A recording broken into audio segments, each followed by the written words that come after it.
Om. Om. Om.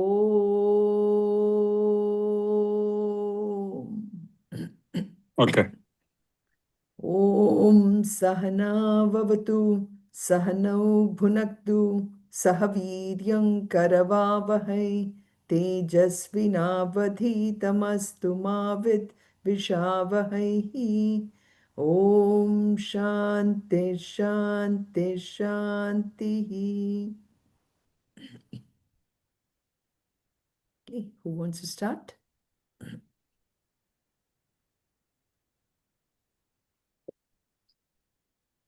ॐ पार्थाय प्रतिबोधितां भगवता नारायणेन स्वयं व्यासेन ग्रहीतां पुराणमुनिना मध्ये महाभारतम् अद्वैतामृतवर्षिणीं भगवतीम् अष्टादशाध्यायिनीम् अम्ब त्वाम् अनुसन्दधामि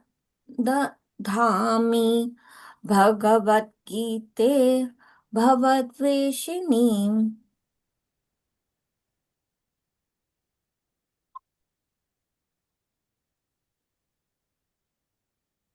Chandra, your... Yeah. Namostu te vyasa vishala buddhe पुल्लाररविन्दाय पत्र नेत्र येन स्वया भारतैलपूर्णा प्रज्वालितो ज्ञानमय प्रदीप प्रपन्नपारिजाताय स्तोत्रवेत्रैकपाणये ज्ञानमुद्राय कृष्णाय वेदामृततुहे नमः. वसुदेवसुदं देवं कंसचारूरमर्दनं देवकी परमानन्दं कृष्णं वन्दे जगद्गुरुम्.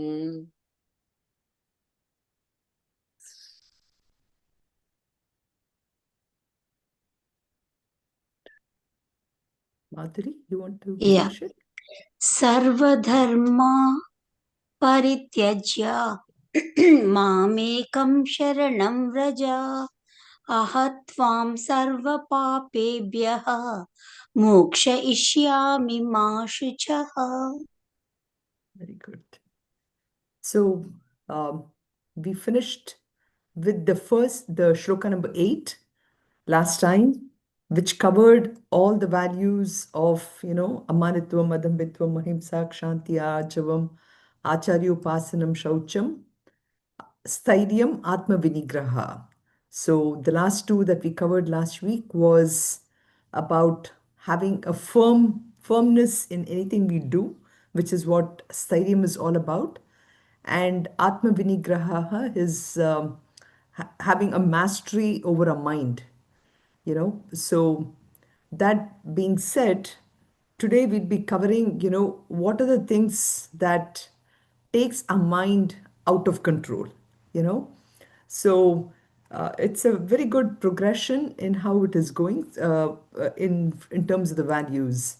So we did the 5 values and then we did those 4. So that completes the 9 values from shloka number 8. And we talked about that it is all attitudinal changes. And just to remind us, these are the 20 values that we are doing.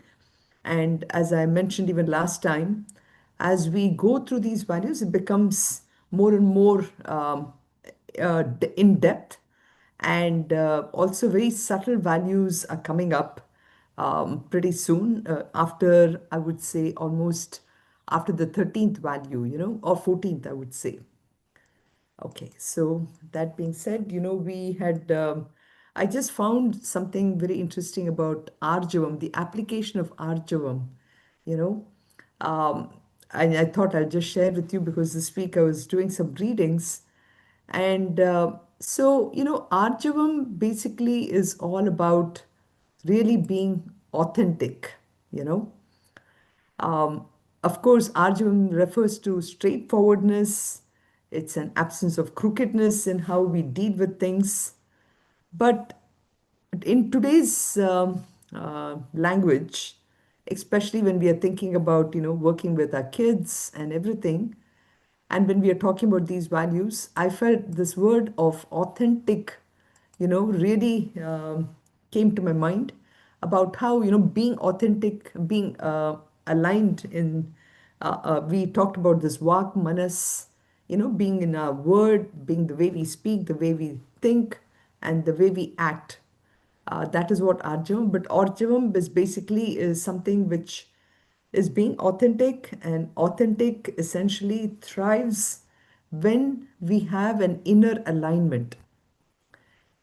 And this inner alignment has to completely outweigh an external validation.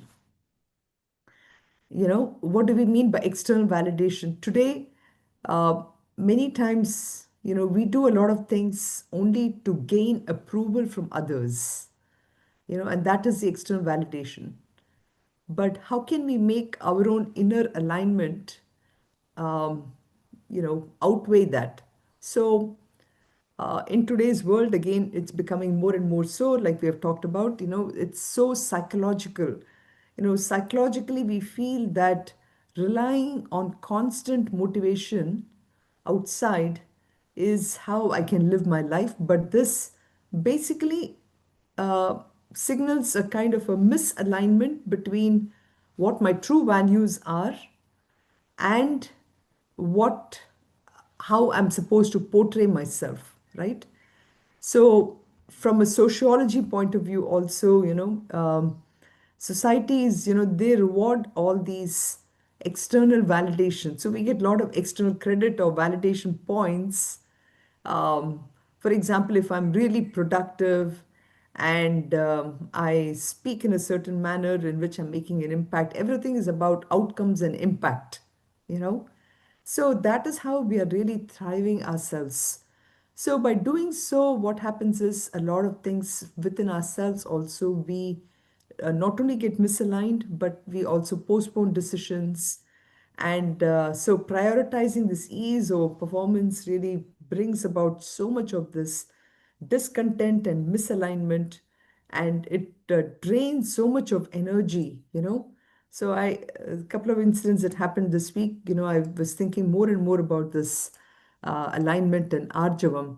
So there were a few things that I came across which I thought I'll throw your way in this area of arjavam. And you know, it's more or less like quotes, which is make yourself a life where you don't have to constantly hype ourselves up just to get through the day. So if everything requires a lot of motivation to do that, then there is some kind of a misalignment. And this misalignment shows up in many ways in stress and impact on relationships, you know. And this is where we are not honest about ourselves.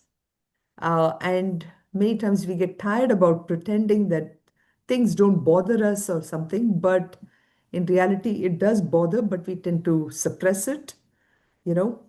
So, and so therefore, what do? We have to kind of make ourselves continuously keep paying attention to what is it that is getting misaligned and what is it that I'm always trying to postpone.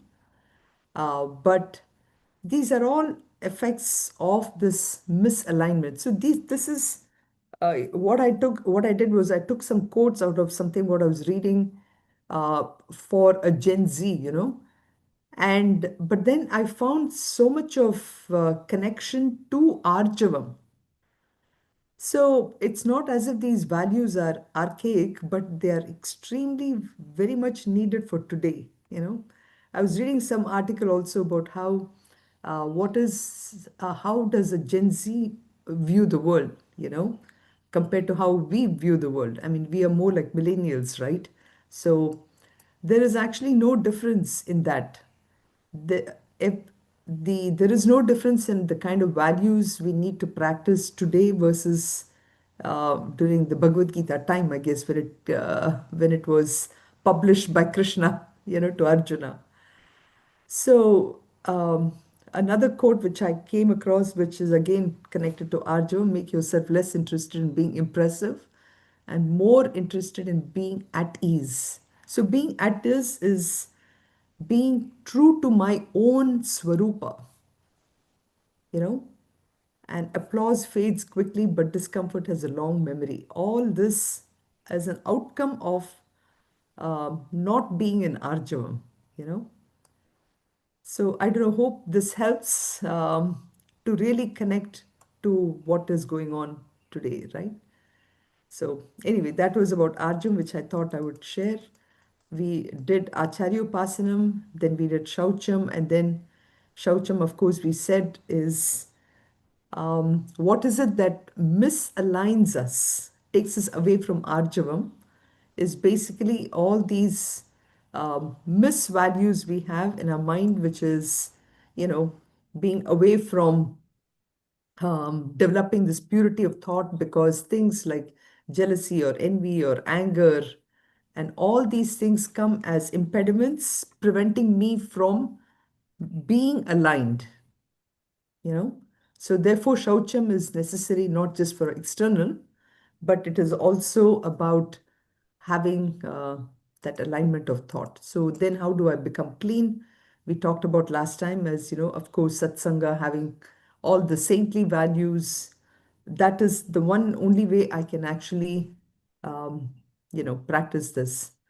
Then we talked about stadium is firmness or being steadfast in taking up whatever comes my way. So again, this, when I look at stadium, I think about multitasking, you know. Why does multitasking happen? Because I'm not firmly committed to one particular thing and finishing it. Instead, I'm allowing my energy to be dissipated in multiple ways. And that leads to, again, again, this is that misalignment, what we talked about. Because I have misalignment, I tend to focus on many things, and then stadium is gone. So, stadium is actually the strength to remain firm in what I'm doing, and not just in the action, but also in one's convictions. So, being that, and of course, stadium can be improved a lot, even if I take one thing, like for example meditation, or I take anything and I firmly commit myself to do it. So stadium is one way to improve our discipline. So we did that. Then we talked about atman nigraha, which is the mastery of the mind. And we said that there are three types of thinking last time. Most of us are in an autopilot mode, which is that mechanical mode of thinking.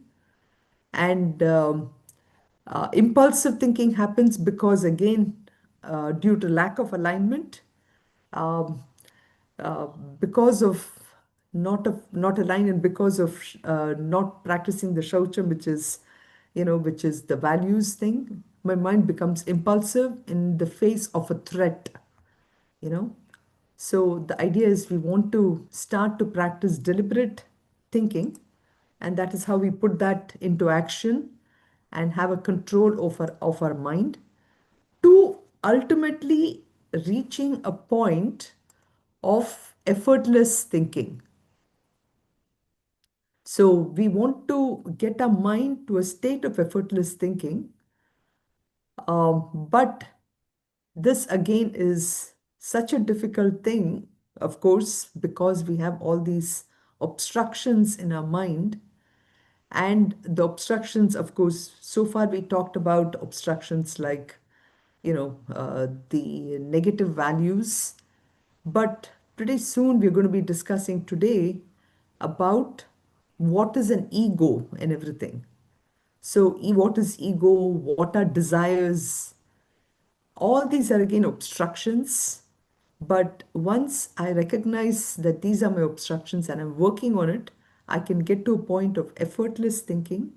Once I get to an effortless thinking mode, I'm getting more and more closer to my true nature, which is that Atman. Okay. So, Atma Vinigra, we need thinking mastery. So, really, we need to train this mind. We are not spending any time at all on this, right? We, because again, it's not tangible. Um, Losing weight is tangible. I can do that. But am I really developing a mastery of mind? That can be happen, of course, through journaling or, really having that reflection at the end of the day. Was I able to master this three modes, impulsive, autopilot mode? Was I an autopilot most of the time? How did I handle my situations? That thing. So relative mastery is that aspect of being alert and deliberate. So it's not submitting to all my impulses. I'm sure all of us face situations where things are being hit. We don't even realize it. And by being in an autopilot mode, we're trying to address this, But it is that idea of breaking that habit, breaking that habit of getting into that autopilot mechanical behavior. So that is what relative mastery is about.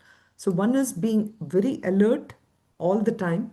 And the second part is trying to not catch something before it becomes an issue.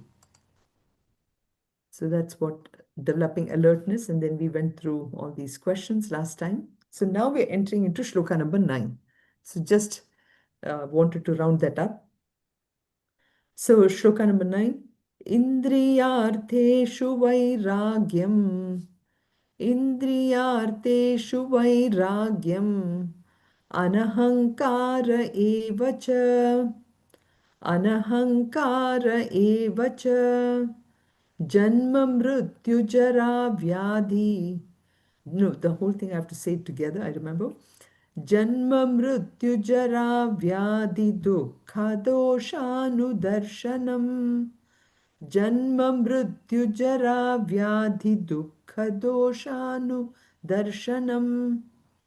So, Indriyarteshu vairagyam, which is where we're going to talk about this other obstruction, which is our desires. So, indifference towards the objects is indriyartheshu, vairagyam, which is the dispassion or indifference. Then anahankaraha, which is absence of the sense of ego. Anahankara. Then Janma Mrityu Jara Vyadhi Dukkha. So all these are the modifications that we go through, which the physical body goes through, which is the birth, death, old age, sickness, and sorrow. So how can I live in this world, or how can I act in this world where I'm able to go beyond this modifications and not allow these modifications to bother me? Because if I recognize I'm not that body, but it is only the body that is going through it, how can I, circumvent that thing? So let's start with Indriyartheshu Vairagyam. So Indriya, it means the sense organs. Okay. And artha in this case means, it stands for the object, indriyartheshu. Then vairagyam basically means dispassion, and it comes from the word raga. So you see the word vairaga. So raga means having a desire, and when it is joined with this negative prefix, which is vi, So thus indriyartheshu vairagyam, it means having a dispassion towards the objects of the sense organs. Okay, so raga means desire for objects, or it means having an absence of, again using Gen Z language or whatever, is an addiction, addiction for worldly pleasures and possessions. So this word raga, which means desire, is actually more than just, as I said, just a small desire. Once in a while we want to have, I want to have an ice cream, and I walk to Baskin Robbins or something, right? So it's more than just that. It's actually a craving for something. And this is something that we are watching out for ourselves. It can be for anything, and typically we just use it for objects. It can be even a craving for a phone call, phone call from our loved ones. Suppose, we've been in that mode of expecting a phone call all the time. That becomes a kind of an addiction. So, even that much. So, that is what we are calling this as vairagya, indriyarteshu vairagyam. So, let us see how this acts for us from our, ourself, from an individual. So we talked about that, it's a dispassion towards sense. Obviously, dispassion towards sense objects happens because of our sense organs, right? So Indriyarteshu Vairagyam is basically um, mastering the control on our sense organs.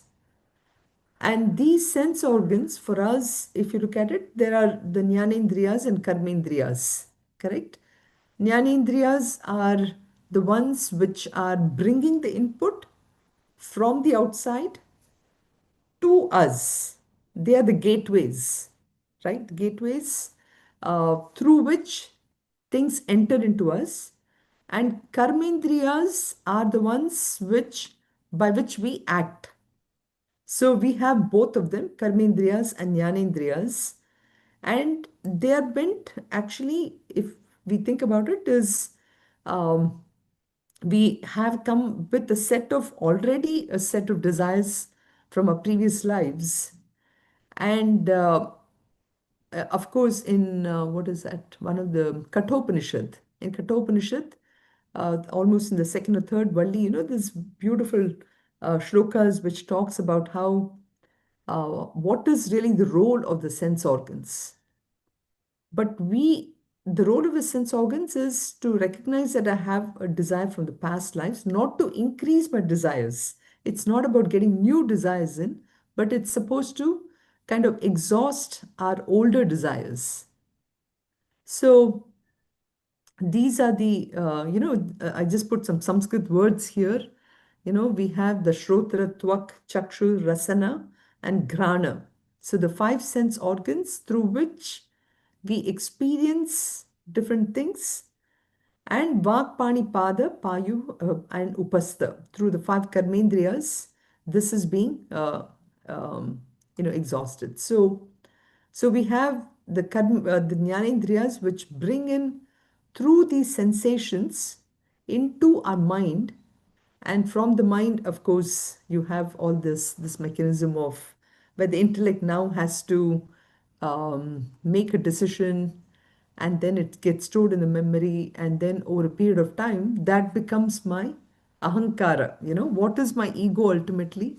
My ego, or this identity of who I am, is governed by the amount of input which then becomes stored as the vasanas, and then it is the vasanas which then gets transformed into a thought, and the thought becomes a desire, and then we act out in the world, right? So this is how the cycle of life for us happens today. And all this is where we talked about this um, indriyarteshu vairagyam. So how do I act in the world where I can avoid being a slave to the sense organs, you know?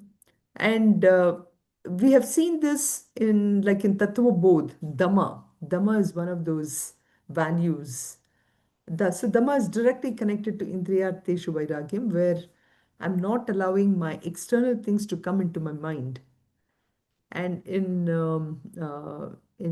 Sankhya Yoga or Patanjali Yoga, there's one thing called Pratyahara, So again, connecting it to the previous shloka of Atma Vinigraha, which is the requiring the sense of, we talked about relative mastery of having constant alertness and deliberate thinking. So this is required in order for us to practice this indriyarteshu vairagyam. How can I really have a dispassion? It can happen only if I'm constantly alert and I am having that control, right? So that is what is indriya nigraha. So now that we know what this control of sense organs are, let us talk about what is then an addiction. How do we develop an addiction? Where does it start? Any thoughts on where does addiction really thoughts?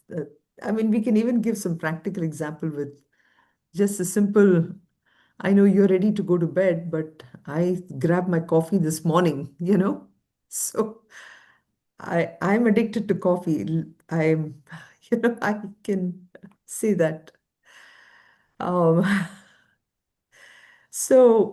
yeah, go ahead, Suvarna. You wanted to talk about addiction? How does it start? Me too. Coffee has to be there for me too. Right, right. Yeah. Day won't start So without it. that is definitely something, I mean, just like how we talked about Arjavam, where Arjavam is, we can tie it to simple things like being punctual, you know. When I'm not punctual, that is anarjavam. And here, when I'm addicted to a simple thing like coffee, for example, that's an addiction. Um, so where does it start and how do we develop this, right? I mean, now today, one thing which I really appreciate very much is, you know, talking to our younger Balavihar kids who are now having their own kids. One thing they've stopped doing is giving absolutely no exposure to sugar or perhaps even sometimes salt, right? I was talking to Meenu, when I came there, and she was telling about how Karthik, kid, from the time he was born, absolutely no sugar.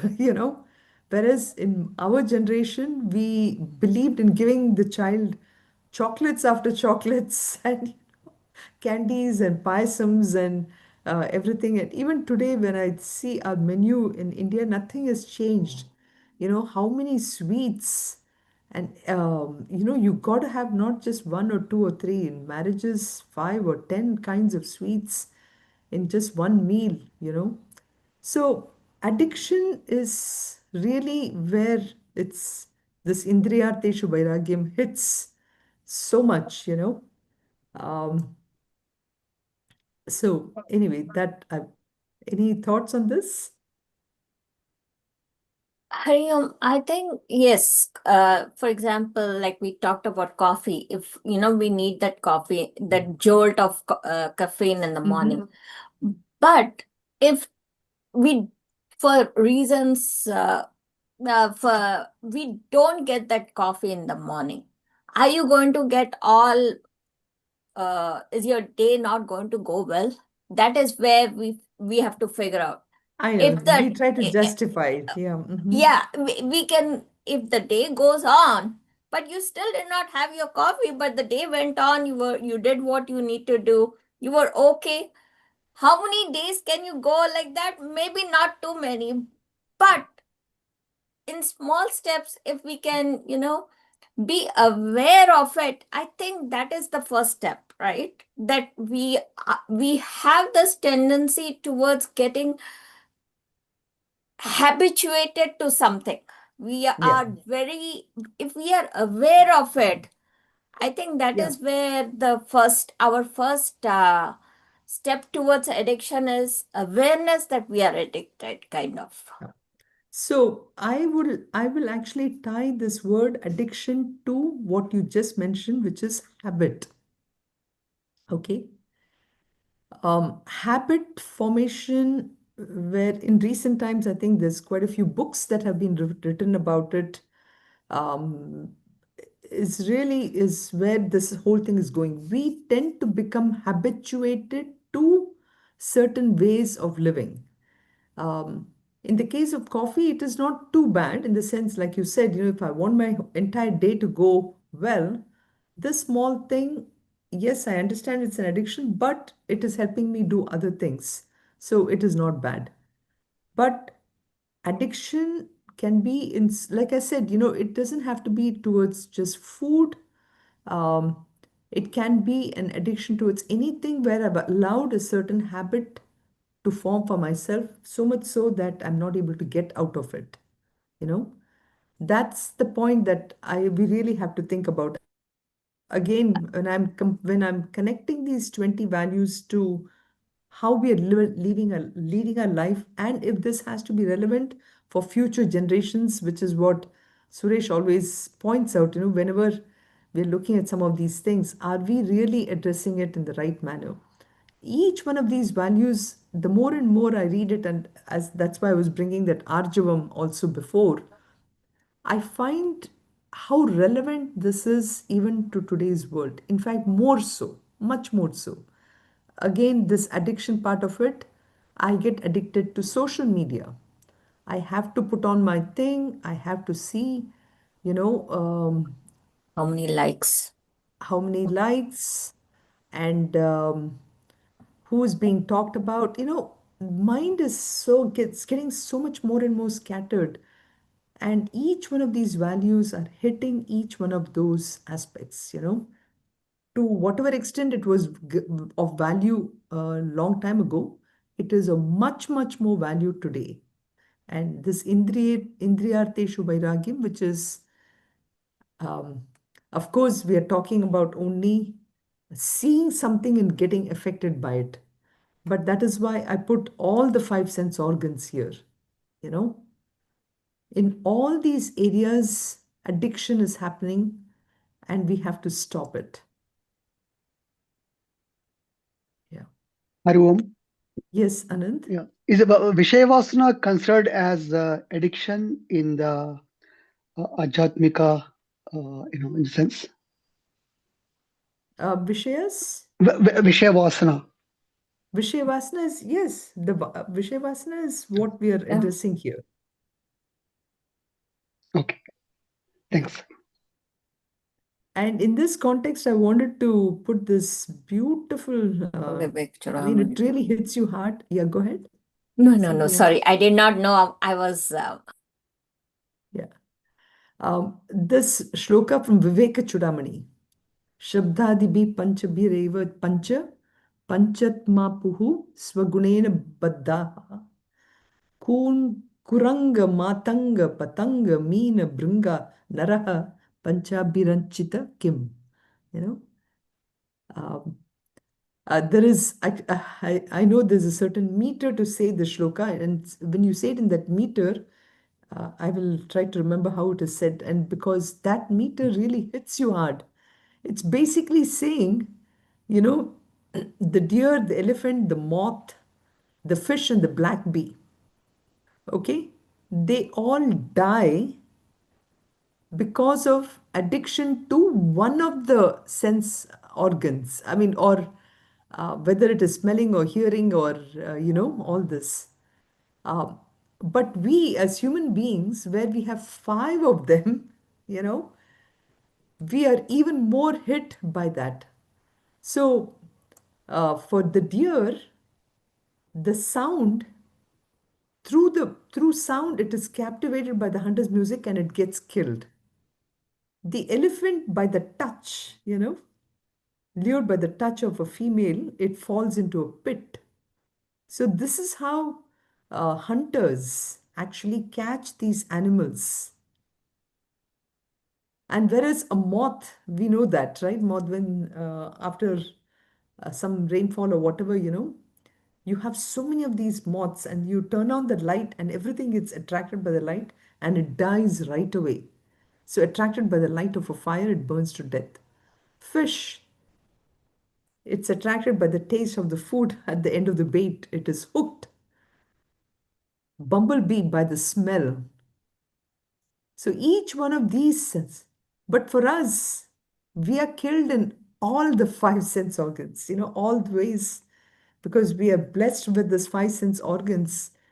Bhagwan has given us more of these sense organs, thinking that, what, you guys have reached the peak. You have so many vasanas now. but you have the ability to get this one. Let me give you not just one or two, I'll give you all five. And enjoy the world, but let not the world enjoy you, right? But we are allowing our world to enjoy. I mean, nowadays, when I see in India also, and especially when I went to Bangalore last year, in the beginning of last year, the number of kids when I say kids, teenagers, drinking, staying late, pubs, staying out, all these values, there is actually no values at all now at that age level. um, one has to drink, one have to have non-veg, one has to, this is becoming a norm now, um, all that is hitting this indriyarteshu vairagyam, you know. So let us talk about what this vairagyam really means. Is it really, does that mean that I'm not supposed to eat anything, I'm not supposed to drink, you know? Um, should I put some kind of a barrier between me and my sense organs? Should I go to the mall? Should I turn my head away from the Apple store, when I want to buy my next thing? So is that what this value, is that what they're saying, right? So basically, it is not a suppression. That is the most important thing we have to remember from this. It is not a state of any kind of inner suppression. It is basically through understanding, you know. And I think that's where this Viveka Chudamani example Shloka is really saying how even with one sense organ, if it can kill you, then it is really not really a suppression of any desire. It is actually being very objective about what I'm saying, what I'm seeing, what I'm saying, and everything. So it is really understanding, for example, let's take even this example of coffee, right? Uh, with coffee, yes, I mean, it's not just a coffee alone. So black coffee, they say, is okay, or black tea is okay. But it is that kick of the sugar, or maybe the kick of the milk powder or something, which may not be good for us in the long run, right? So if I'm very objective about this, same thing with diabetes and sugar and all that, if I know that sugar is going to kill me, but that is only at one level, okay? That is at one level where it affects your health immediately. But at the next level is to think about that happiness equation and everything, how much of this is really giving me pleasure and how much is it hurting me? Is more amount of it, am I really getting the pleasure out of it? So these are the kind of questions we want to ask. So that is the only way that I can really is to spend that little bit of reflection time by really seeing the objects for what they are. Um, at the end of the day, can I actually even practice this giving up coffee, but with an understanding? Many times we say, okay, I'm going to give up coffee for a whole month. But have I spent some time thinking through it? So we literally have to go through one day of an exercise. Okay, why am I having coffee? This is just an exercise. I agree with you, Suvarna, when you said, for the sake of having a better day, if I'm taking just one coffee, is that bad?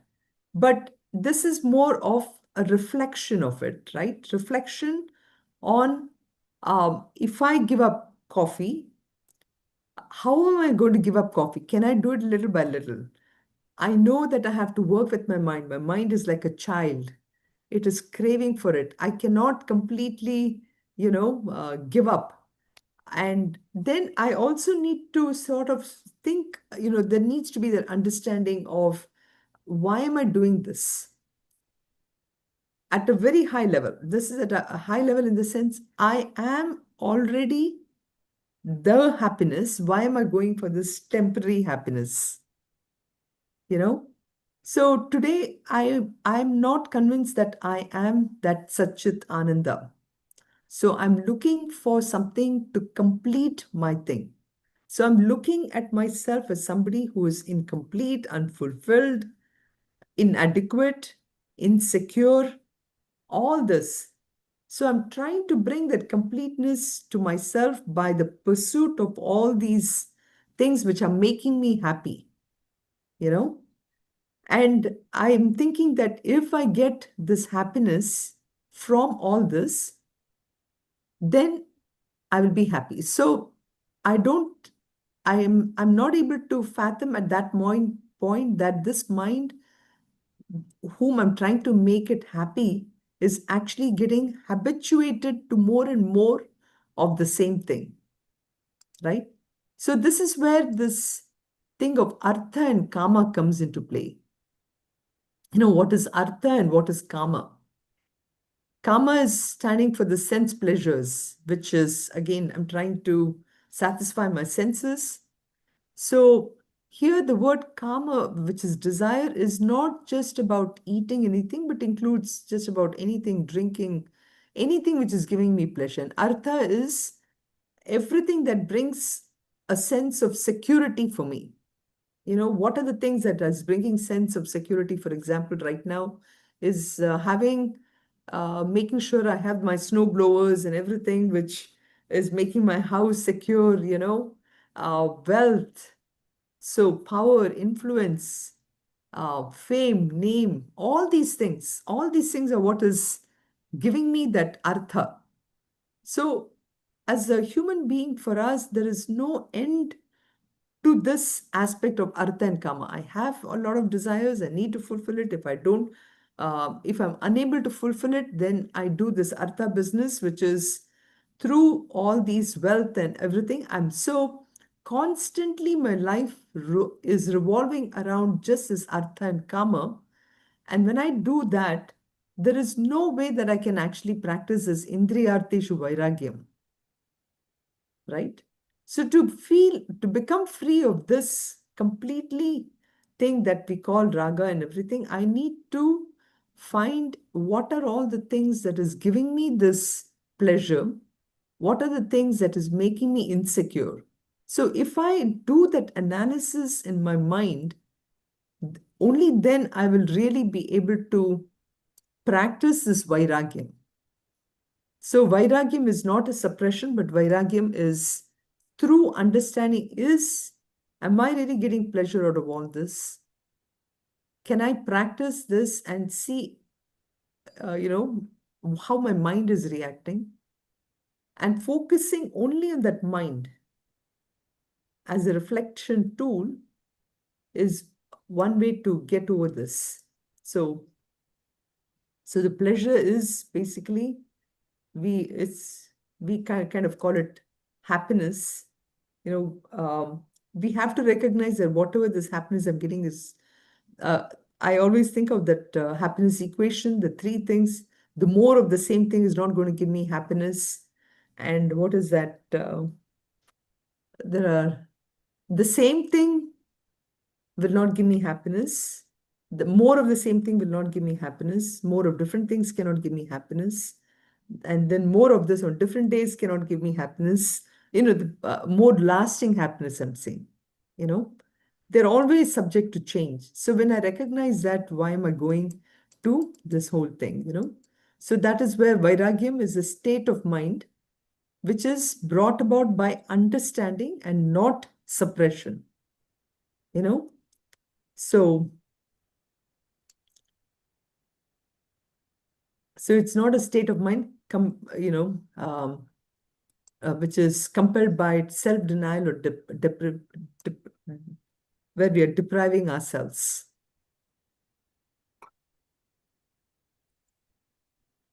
So how is this relevant to today's world again, So the point is, if I'm able to have control over all these 5 things, I can really have, each one of this, if I recognize that each one of this sense pleasures, they lead to destruction because of my attachment towards it, it can really give you a great mastery and leadership, because in today's world again, these 5 things hit you from so many different angles.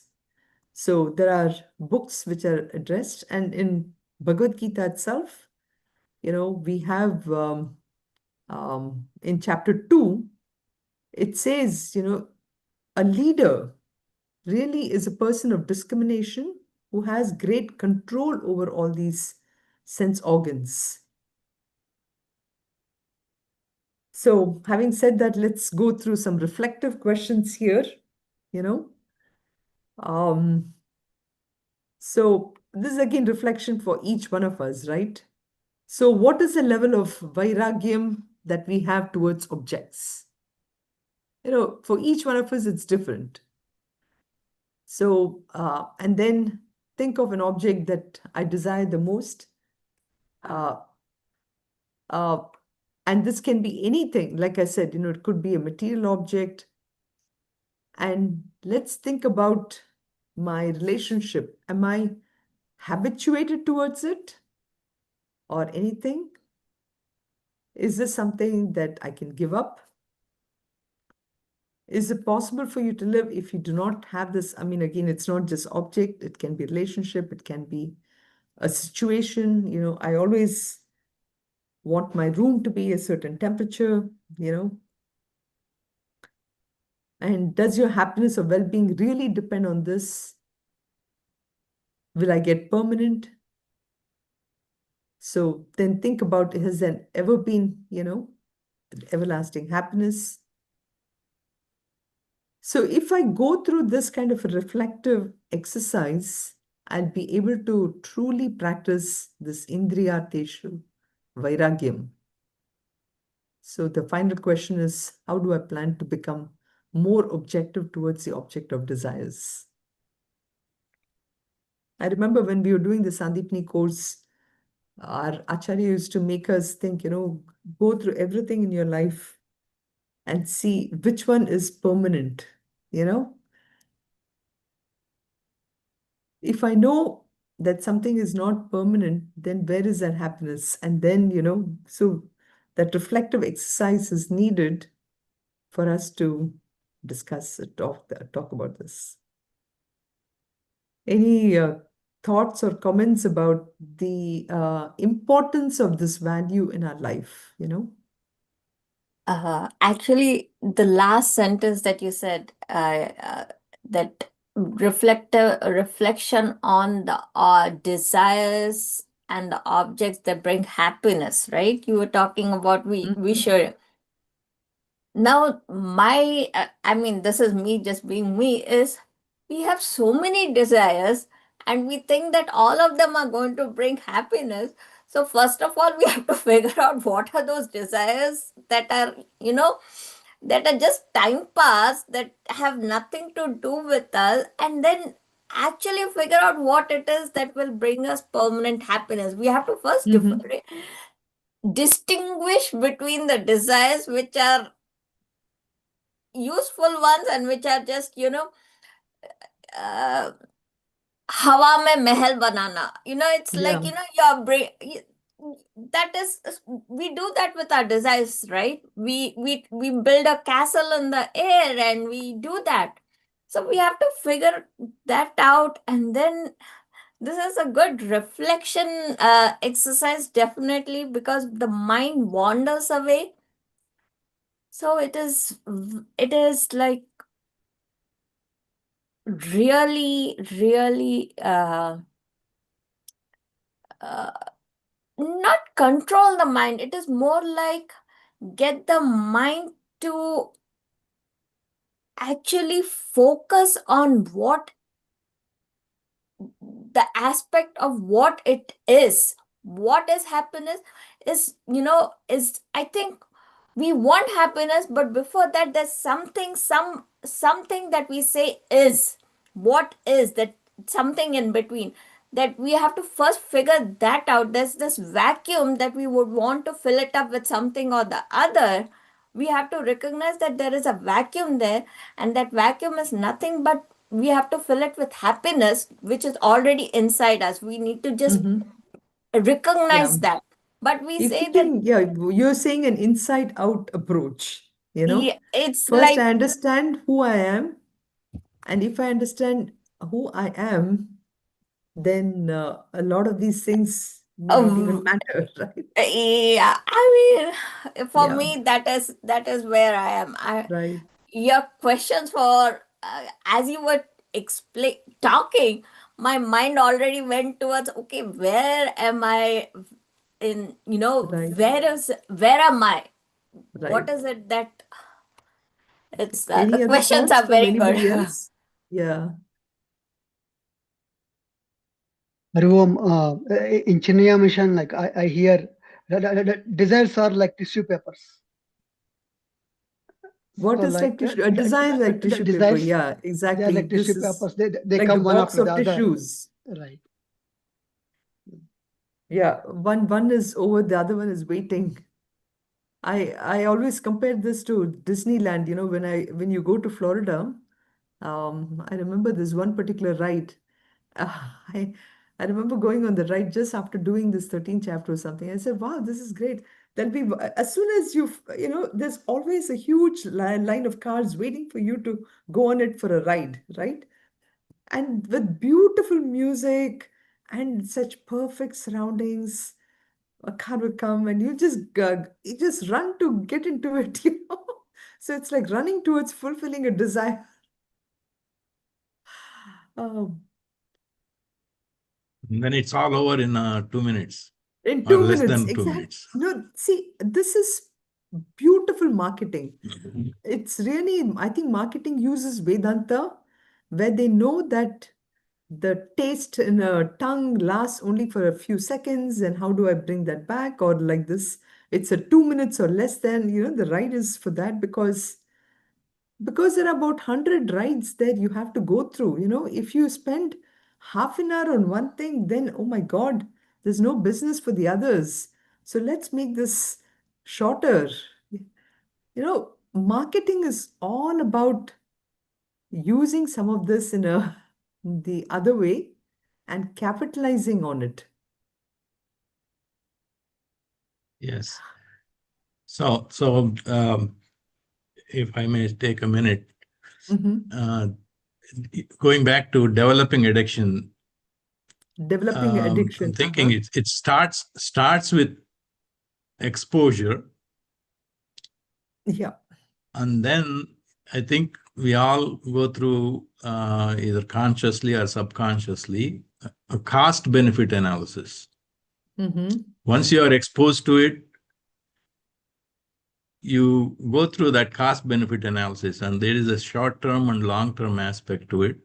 And if you are able to focus on long term, a lot of times you may come up with a better decision, but most of the time we end up focusing on the short term. And that gets you going in the, in the direction. And to come out of it is you have to apply our values, whatever we are talking here. We have to apply values to come out of it. And here, at least for physical thing, there is a almost a chemical / physical aspect to it. It seems Yes. like, and to overcome that with values, I'm just struggling how effective that is,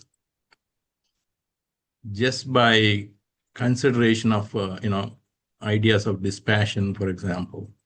Yes. If you need some, I mean, reflection certainly is a very helpful, but sometimes you may need a physical barrier or some either you impose or somebody imposes on you. Yeah, so that is To why go I beyond think, that physical aspect of addiction, yeah, physical/chemical aspect of addiction. correct, correct. So, like for example, in our Indian knowledge systems, right, we have this aspect of fasting. Okay. This, to your point, how can I cross a physical thing by something which is happening in the mind? I mean, I'm not able to see a physical outcome right away, correct? And that is why it's very hard to convince the mind what I should be doing. And I think this is probably why in our Indian knowledge traditions, uh, we have this inbuilt fasting on, Amavasya and on these days and so many, and even Monday, Tuesday, Right, Wednesday, you have right different there is fasts. your physical barrier that you're creating. Yeah, and even though it may not make sense in the beginning, correct? When you're a child and you're told that you have to fast, it doesn't make sense. But we do need that discipline when things don't make sense, when we are not there yet mature enough. Because if we don't have the discipline, and I am now mature enough to understand something, unfortunately, this knowledge is too deep to make any sense in the beginning. Therefore, I think we need that physical barriers to be put on ourselves in the beginning as a child. And we need to tell the child, you know what? You just listen to me. That's it. Don't give them explanation. Don't do anything, because many times we may also be at that age where we don't understand it. You know, it's only much later that we also develop a good understanding. So today, for example, I mean, when we did this Ekadasi fast and all that were told to us, we never really bothered to do it. But when somebody says 16-hour intermittent fasting, okay, and we show some data on the reduction in the sugar levels and things like that, we are convinced and we want to do it. But unfortunately, we are so habituated in leading a life. And I'm speaking for personally from my own example, actually, because I have not been able to do the 16-hour fast. Ashok is really good at it. And every time I look at it, I'm jealous. But the point is, I have become so habituated to a certain life that it's impossible for me to bring a 16-hour fast. But if I had started on an Ekadasi fast when I was very young, that would have held me in good stead and I would not have developed a habit. So that's where I'm coming with how these traditions which are there in the India thing really make sense. And we never took to it because we thought we were super smart and we thought, it doesn't make sense. Again, I'm speaking about myself, I said, I never believed in all this and I never did that. But ah, now it's very hard to get to it because you're too old and the habits kill you. Other habits kill you. But even the kids, Sunita, like Uh-huh. if they know that they are allergic to something, they don't even go and touch it. I How know. can I they know. That control? is I mean, correct. we are So, like old enough not to eat, like as you said, Ekadashi, only sabudana kind of a thing. right. So even though we have so many other items, we shouldn't be eating. So we are controlling. Same with the kid, I'm amazed, like, little ones, they say that I'm allergic to that. I can't eat it. Yeah, They that's won't because, even see, that go. is, Yeah, I know, but that is because the physical thing is doing it. Now, yeah, can we do the same thing without having the allergies? right. That's where the That's mind, understanding one. Yeah, yeah, No, but yeah, there you have the instant cost understanding, right? Instant cost of doing it. they suffer. If Yeah. you eat I it, know, you know but right away there is a cost to it. Uh-huh. right, Right, right. right, That relationship is very clear in that case. yeah. But again, we can't, the cost thing is at the gross level, Yeah. right? As we Right. grow, we know the Cost goal. not in terms of money, but in terms of your health. Yeah, but that is also gross at the gross body level. Yeah. Okay, so I think we'll Yeah. stop here. I was hoping to do Anahankaraha, but I think we will do that next week. Okay. Sarve bhavantu sukhinah, sarve santu niramayaha, sarve bhadrani pashyantu, ma kaschid dukkha bhag bhavet. Om shanti shanti shanti. Om purnamadav purnamidam purnat purnamudachyate purnasya purnamadaya purnameva vashishyate. Om shanti shanti shanti. Harihi Om Shri Gurubhyo Namaha. Harihi Om. Thank you. Hari Om. Thank you, We'll see you Sunitha next ji. week. Thank you, Hari Om. everyone. Thank you, Sunitha ji. Hari Om.